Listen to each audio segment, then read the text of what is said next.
Je ne pensais pas qu'on pouvait en arriver à là en France, pays des droits de l'homme, pays de la liberté d'expression. Dénoncer la présence d'un soldat franco-israélien est pénalement condamnable, surtout si vous le qualifiez de génocidaire. En première instance, j'ai fait de la prison, 46 jours de détention. J'ai été condamnée à 3 ans d'emprisonnement, dont un ferme. Et aujourd'hui, je suis condamnée à 6 mois de bracelet, 1 an de sursis et 6 000 € d'amende à verser aux différents partis civils, dont le soldat franco-israélien que j'ai dénoncé à travers les réseaux sociaux. J'ai un regard lucide, apaisé, même si je reste quand même la personne la plus lourdement condamnée depuis le 7 octobre 2023. Je suis encore en période de reconstruction. J'ai une fille de 12 ans que je dois protéger, rassurer. Je reçois régulièrement des menaces de mort à travers les réseaux sociaux, des menaces d'intimidation aussi. Moi, j'ai été étudiante infirmière, donc j'ai été virée de mon école pendant 5 ans. Je ne peux plus me présenter à une école en France, ce qui est illégal de leur part. J'ai du mal également à retrouver un emploi. Et là, j'ai un objectif, c'est déjà de retrouver un équilibre avec ma fille.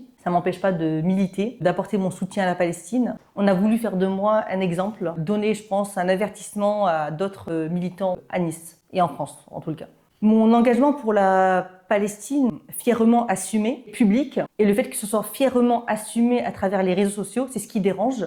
Mon procès a été sous tension. C'est là où on criminalise facilement les paroles, les soutiens des militants pro-palestiniens. Pour moi, c'est une violence, c'est de la violence faite aux femmes. Juridiquement, c'est une violence. Le fait qu'on me condamne à 6 000 € d'amende, c'est un viol économique. Là où on lutte contre la précarité, on lutte contre la précarité des femmes. La détention, elle ne m'a pas détruite. Et c'est ce qui les dérange, c'est ce qui aimerait me détruire. Ce n'est pas le cas en fait. Ça a renforcé ma détermination à me battre contre les injustices, à soutenir encore plus la Palestine et à dénoncer les crimes que commet l'État d'Israël. Dans mon dossier, un des partis civils a écrit clairement, noir sur blanc, que Madame Zaïter n'a pas appris de son parcours carcéral. Elle continue de soutenir la Palestine à travers les réseaux sociaux. C'est là qu'on voit clairement que mon soutien à la Palestine dérange. J'ai appris à mesurer mes mots, oui, mais pas à les censurer. Eux, ce qu'ils veulent, c'est me faire taire, me censurer. Ça, c'est clair qu'il est hors de question. Grâce à cette condamnation, on va dire ça comme ça, j'ai des nouveaux outils qui se présentent, qui vont me permettre de militer autrement, de profiter de cette condamnation pour en faire un projet. Je remercie toutes ces personnes qui me soutiennent, des 4 coins de la France, du monde entier aussi. Je reçois énormément de messages de soutien.